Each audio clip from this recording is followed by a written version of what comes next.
Hi hello and WhatsApp. तो कैसे हैं आप सभी लोग? आई होप कि आप सभी लोग बढ़िया होंगे और अपनी लाइफ में बढ़िया ही कर रहे होंगे। तो ये है हमारी कहानी सांझ ऑफ माय हार्ट का चैप्टर 5 अध्याय 5वां। तो चलिए अब सीधा स्टोरी पे आते हैं। अब हमने पिछले वाले अध्याय में देखा था कि महर अपने रूम में होती है और वो अपने पीए से उस लड़के को ढूंढने के लिए बोल रही होती है जिससे मिष्टी बात करके आई थी। खैर, दूसरी तरफ मिष्टी भी अपने रूम में थी और पहली बार वो महर के बारे में कुछ ज़्यादा ही सीरियसली सोच रही थी। बहुत ज़्यादा डीपली सोच रही थी वो महर के बारे में। उसे धीरे धीरे पता चल रहा था कि महर महर जेलस होती है। ये मुझे इतना क्यों देखती हैं? जब मैं आरव के साथ होती हूँ तो इनका मूड क्यों ख़राब हो जाता है, जब मैं किसी और के साथ होती हूँ तो भी इनका मूड ख़राब हो जाता है। फिर उसे वो लॉन वाला सीन याद आता है और उसके होठों पर एक नॉटी सी स्माइल आ जाती है। अच्छा, तो घटोत्कच को जेलसी होती है। दूसरी तरफ बालकनी में खड़ी महर को बिल्कुल भी अंदाज़ा नहीं था कि आज मिस्टी ने उसका सबसे बड़ा सीक्रेट क्रैक कर लिया है। महर का ये सीक्रेट मिस्टी ने नोटिस कर लिया था और अब जेलसी का गेम शुरू होने वाला था। अगली सुबह मिस्टी काफ़ी ज़्यादा अनयूजुअली अच्छे मूड में थी, बहुत ज़्यादा अच्छे मूड में। और इसका रीज़न वो तो कोई नहीं जानता था, वो तो बस सिर्फ मिस्टी को ही पता था, उसे खुद पता था। कल रात उसने फाइनली एक चीज़ नोटिस कर ली थी, महर जेलस होती है। और ये डिस्कवरी मिस्टी को बहुत ज़्यादा एंटरटेनिंग लग रही थी। मिरर के सामने बाल सेट करते हुए वो खुद से ही बात कर रही थी। आज मज़ा आएगा। जितना उन्होंने हमें परेशान किया ना, आज सारा बदला निकाल देंगे। उन्हें इतना जलाएंगे कि वो जल भुन के राख हो जाएंगी। फिर उसके होठों पे एक छोटी सी मुस्कान आ जाती है, वही छोटे बच्चों वाली स्माइल जब वो शरारत करने से पहले स्माइल करते हैं। खैर, डाइनिंग हॉल में सब ब्रेकफास्ट के लिए बैठे हुए थे। आरव यूजुअली हमेशा की तरह न्यूज़पेपर पढ़ रहा था, रिया कॉफ़ी पी रही थी और महर हमेशा की तरह मिस्टी को देख रही थी।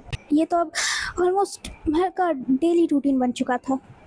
मिस्टी वहाँ पे आती है और उसने सीधा महर की तरफ देखा और एक छोटी सी स्माइल की। ये स्माइल देख के महर अब सीधी बैठ जाती है और वो अपनी आइज़ ब्लिंक करने लगती है। उसे कुछ समझ नहीं आता। इससे पहले क्यों कुछ समझ पाती, मिष्टी आरव के पास वाली चेयर पे बैठ जाती है और मिष्टी के होठ अब जाते हैं आरव के गाल पे और वो उसके गालों को छू जाते हैं। मिष्टी के होठ अब आरव के गालों को छू जाते हैं और जब वो आरव को किस कर रही थी उसके गालों पे, तो उसके चेहरे पे एक खतरनाक वाली स्माइल भी थी। और अब वो किस करके पीछे हटती है और आरव की तरफ एक प्यारी सी स्माइल दे के कहती है, गुड मॉर्निंग आरव। और फिर वो महर की तरफ देखती है और कहती है, गुड मॉर्निंग घटोत्कच।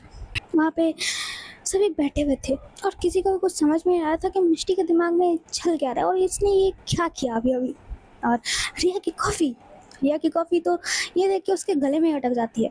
रिया खांसते हुए महर की तरफ देखती है और इधर महर टेबल के नीचे महर ने अपने पैंट को कस के पकड़ लिया था। उसके हाथ उसके पैंट पे थे और उसने इतने कस के अपने पैंट को पकड़ा हुआ था गुस्से में कि उस पर सिलवटें आ गई थी।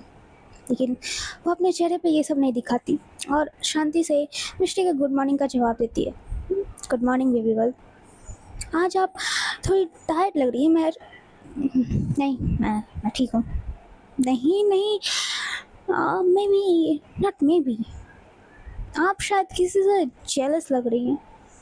मिष्टी ये सब सीधा महर की आंखों में देख के बोल रही थी और महर जनरली पहली बार स्पीचलेस हो गई थी।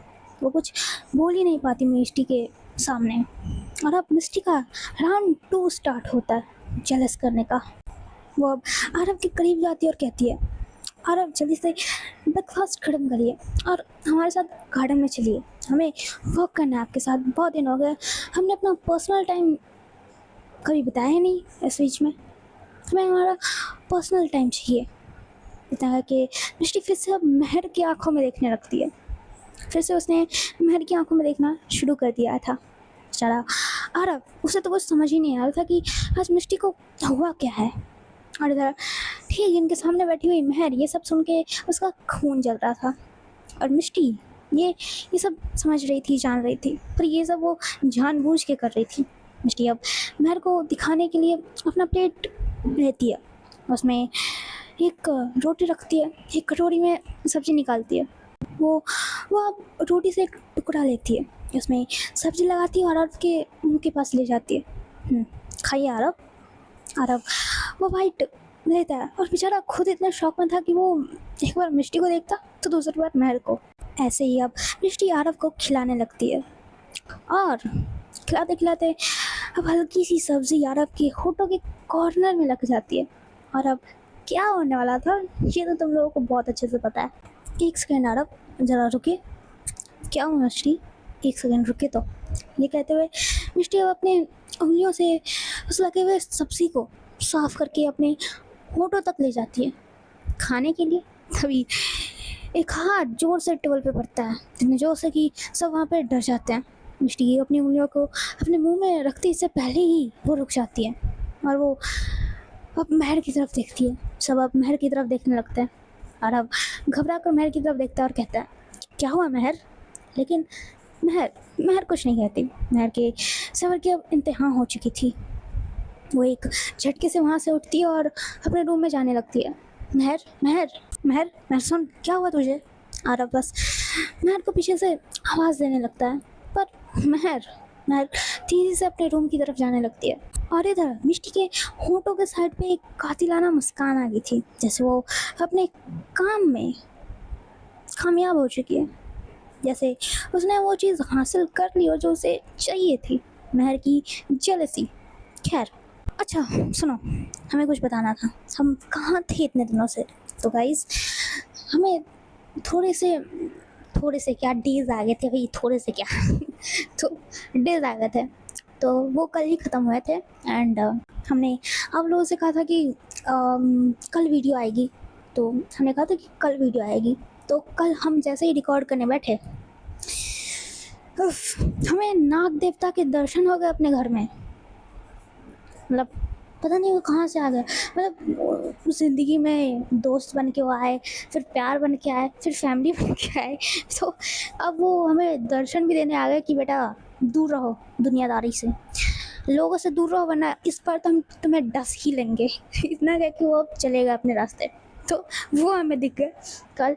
एंड देन उससे पहले एक और कांड हुआ हमारे साथ, और फिर हमारे ऊपर गिरा हमारा कैरम बोर्ड।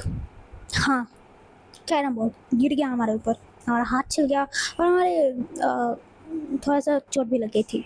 खैर अब तुम्हें पता चल गया होगा कल वीडियो क्यों नहीं आई थी, तो बिना बकवास किए सीधा स्टोरी पे आते हैं, ठीक है? ज़्यादा बकवास नहीं करते। कुछ ही दिनों में अब आरव और मिष्टी की शादी होने वाली है गाइज, या फिर कहें तो बर्बादी। खैर अब ब्रेकफास्ट के बाद आरव और मिष्टी गार्डन में वॉक कर रहे थे। उनकी शादी अब कुछ दिन के दूर पे ही थी। प्रिपरेशन ज़ोरों शोरों से चल रही थी और ये लोग बस इसी पे बात कर रही थी। बस थोड़ा सा प्रिपरेशन और बाकी है, बस थोड़ा सा। हाँ बस इतना कि कोई नज़र न लगा दे। अब आरव और मिष्टी एक दूसरे के साथ हंसने लगते हैं और सेकंड फ्लोर की बालकनी पर एक डेविल खड़ी थी जो कि इन दोनों को देख रही थी, और उसका स्टेयर इतना डेंजरस था कि ऑफ कोर्स मैं देख रही थी इन लोगों को बहुत ज़्यादा खतरनाक तरीके से। लेकिन आज कहीं ना कहीं वो खुद को समझाने की भी कोशिश कर रही थी कि ये सब नॉर्मल है। वो अरब की फियांस है, मुझे फ़र्क नहीं पड़ना चाहिए, वो लोग कुछ भी करें। लेकिन उसे फ़र्क पड़ रहा था बहुत ही ज़्यादा, और महर इन लोगों को देख रही थी। तभी मिष्टी की नज़रें महर पे पड़ जाती है और वो देख लेती है कि महर उन्हें कैसे देख रही है। ओहो, तो ये फिर से देख रही हैं। मिष्टी कहीं तू ज़्यादा ही ओवर थिंक तो नहीं कर रही ना? क्या करें हम, चलो आज कंफर्म कर ही लेते हैं। वो अब आरव के साथ घूमते घूमते जानबूझकर आरव के शोल्डर पे अपना सिर रख देती है और वो एक तिरछी नज़रों से महर की तरफ देखती है। महर की हरकतों को नोटिस करने लगती है। मिष्टी का ये आरव के कंधे पे अपना सर रखना नॉर्मल था एज अ फियांसे, लेकिन बालकनी में खड़ी महर के लिए ये सब नॉर्मल नहीं था। महर का एक्सप्रेशन तुरंत चेंज हो जाता है और उसकी आंखों में जलन और गुस्सा साफ साफ दिख रहा था। और ये चीज़ मिस्टी मिस्टी देख लेती है। फिर से उसके होंठों पे वही तिरछी मुस्कान आ जाती है और वो अब मन ही मन खुद से बोलने लगती है, ये सब ये सब सच है, ये सच में जलस होती है। अब तो इन्हें जलाने में और भी मज़ा आएगा। मिष्टी एक बार फिर से रीचेक करने के लिए अब आरव का हाथ भी पकड़ लेती है और इधर मैड की तंज कस जाती है उस बालकनी की रेलिंग पे जहाँ पे वो खड़ी थी अपने हाथों को रख के। अरे रे इतना गुस्सा मैर, अब आप देख से जाइए हम आपको कितना जलाएंगे। इस तरफ ऊपर खड़ी महर खुद से बोल रही थी, हमें सौरभ के बच्चे की जान ले लेंगे, वो इतना चिपक क्यों रहा है। अरे फियांसे है तो क्या हुआ, क्या हुआ अगर वो फियांसे उसका पति थोड़ी है। और ये मिष्टी इन्होंने इसका हाथ क्यों पकड़ा।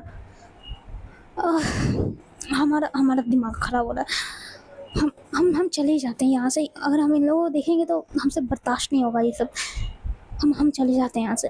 महर हम अपनी आंखें इन दोनों से हटाती है और वो वहाँ से चली जाती है। एक तरफ उसे ये सब लगता था कि ये सब बस नॉर्मल है और दूसरी तरफ उसका दिल जलन से भर जाता था, इतना जलन कि वो अपने भाई की जान लेने का बोल रही थी। खैर अब ऐसे ही वक्त बीतता है और पूरा दिन महर का मूड यूं ही खराब रहता है। कोई सर्वेंट जब उससे कुछ कहता तो वो चिल्ला पड़ती, जब आरव उससे कुछ पूछता तो वो चिल्ला पड़ती, रिया उसके पास आती तो उस पर भी चिल्ला देती। अरे अपने काम से काम रखो ना यार तुम लोग, क्या है हमसे दूर रहा करो। महर महर कुछ ज़्यादा ही गुस्से में थी और रिया ये सब देख रही थी, उसे ये सब नोटिस कर रही थी और आरव भी ये सब नोटिस कर रहा था। सर्वेंट्स ने भी ये नोटिस कर लिया था, बस महर ये एक्सेप्ट नहीं कर रही थी कि उसे गुस्सा आ रहा है, ये सब जलन हो रही है उसे। उसे मिस्टी का आरव के करीब जाना जलन दे रहा है। खैर रिया महर के पास जाके बैठती है और वो उससे बात करने की कोशिश करती है। क्या हुआ? कुछ नहीं, झूठ बोल रही है। अरे कुछ नहीं हुआ यार, जाना। कितना गुस्सा करती है। अच्छा सुन ना, मिस्टी ने आज जो ब्रेकफास्ट टेबल पे किया, अब वो अपनी बातें पूरी करती। इससे पहले ही महर ने उसे ऐसे कच्चा चबा जाने वाला लुक दिया ना कि कोई भी नॉर्मल इंसान वहाँ से उठ के भाग जाता। लेकिन रिया रिया नॉर्मल थोड़ी थी। मेरे को ये लुक मत दे, ठीक है? ये लोग से तेरा भाई डरता होगा और वो तेरे नौकर डरते होंगे, इस लोग से हम नहीं डरते, समझ गई? अब चुचा बता दे क्या हुआ है। वो जलन दे रही है ना तुझे, उसका ये सब करना तुझे जलन दे रहा है ना? क्या है रिया, क्यों परेशान कर रही है, जा नहीं यहाँ से। नहीं पहले बता क्या हुआ है। कुछ नहीं हुआ, मेरी माँ जा यहाँ से। कुछ तो हुआ है, मिस्टी को ऐसे ही हुआ है ना। हाँ बोल बोल, देख सीआईडी मत बन, नहीं बनेंगे, पहले तो बता क्यों बना रखा है और ये इतना सड़ा हुआ मुँह और क्यों सड़ा रखा है। अरे कुछ नहीं हुआ है भाई, अभी यार दोबारा कुछ बोलती अपना मुंह खोलती इससे पहले ही मैंने फ़ोन कॉल का बहाना करके वहाँ से उठ के चली गई। उसने फ़ोन कॉल का बहाना किया और वो वहाँ से भाग जाती है। हमें हमें ऑफिस से कॉल आ रहा है। अरे महर रुक तो। पर महर पूरी तेज़ी से वहाँ से निकल जाती है। हर बार की तरह वो इस बार भी भाग जाती है अपनी फीलिंग्स से। खैर दूसरी तरफ मिस्टी स्टेज से नीचे उतर रही थी, हाथ में फ़ोन और उसका दिमाग कहीं और। ऑफ कोर्स महर पे उसको जलन जलन दिलाने का कोई नया तरीका ढूंढ रही थी, वो कोई नया पैतरा। और तभी उसका पैर फिसल जाता है। वो गिरती इससे पहले ही उसका हाथ किसी ने पकड़ लिया था, स्ट्रॉन्ग ग्रिप, वही वार्म ग्रिप जो कि था महर का। दोनों कुछ सेकंड तक एक दूसरे को देखते हैं, लेकिन तभी महर वहाँ से पीछे हट जाती है संभाल के। हर बार गिरना अच्छी बात नहीं है और इस बार महर कुछ ज़्यादा नहीं कहती उससे। वो अब मिस्टी को सही करती है और वहाँ से चली जाती है। पर इस बार मिस्टी का दिल थोड़ा सा अजीब टाइप का फील करने लगा था, क्योंकि उसे आदत थी महर के उसे टीज़ करने की, उसे देखने की। पर इस बार महर थोड़ी चुप थी, शायद खुद से लड़ रही थी। ऐसे ही अब रात हो जाती है। रात में मिस्टी अपने रूम में बैठी हुई थी और आज उसके दिमाग में पहली बार एक खतरनाक बात आई थी कि महर को जेलस होता है। और जब उसने महर को चुप देखा तो वो भी बात उसके दिमाग में खटक रही थी। अगर महर जेलस होती है, 2 सेकंड के लिए वो चुप रहती है और फिर खुद से ही बोलती है, तो क्यों होती है?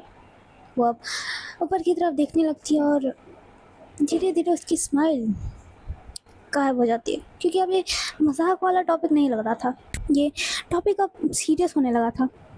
महर का यूँ जेलस होना, और जब मिष्टी ने ये सब किया तो उससे दूरी बरतने लगा, बहुत ज़्यादा सीरियस हो चुका था ये। आखिर उसकी शादी होने वाली थी कुछ दिनों में आरव से, और महर का यूँ जेलस होना, उसे प्रोटेक्ट करना, उसका यूँ दूर भागना। दूसरी तरफ बालकनी में खड़ी महर, वो भी कुछ यही सोच रही थी। उसने अपनी आंखें बंद की हुई थी और वो सच एक्सेप्ट करने की कोशिश कर रही थी। उसे मिष्टी का यूँ आरव के साथ रहना पसंद नहीं था, बिल्कुल भी नहीं। और ये बात अब उसे डराने लगी थी, क्योंकि कुछ दिनों में ही आरव और मिष्टी की शादी होने वाली थी। कुछ चंद दिन ही बचे थे आरव और मिष्टी की शादी में, और कहीं ना कहीं ये बात भी अब मेरे को परेशान कर रही थी। खैर, अब इसके आगे क्या होगा वो तो अगले अध्याय में देखेंगे। तब तक के लिए बाय बाय, अपना ख्याल रखना है, अपने अपनों का ख्याल रखना। बाय बाय, मिलते हैं अगले अध्याय में।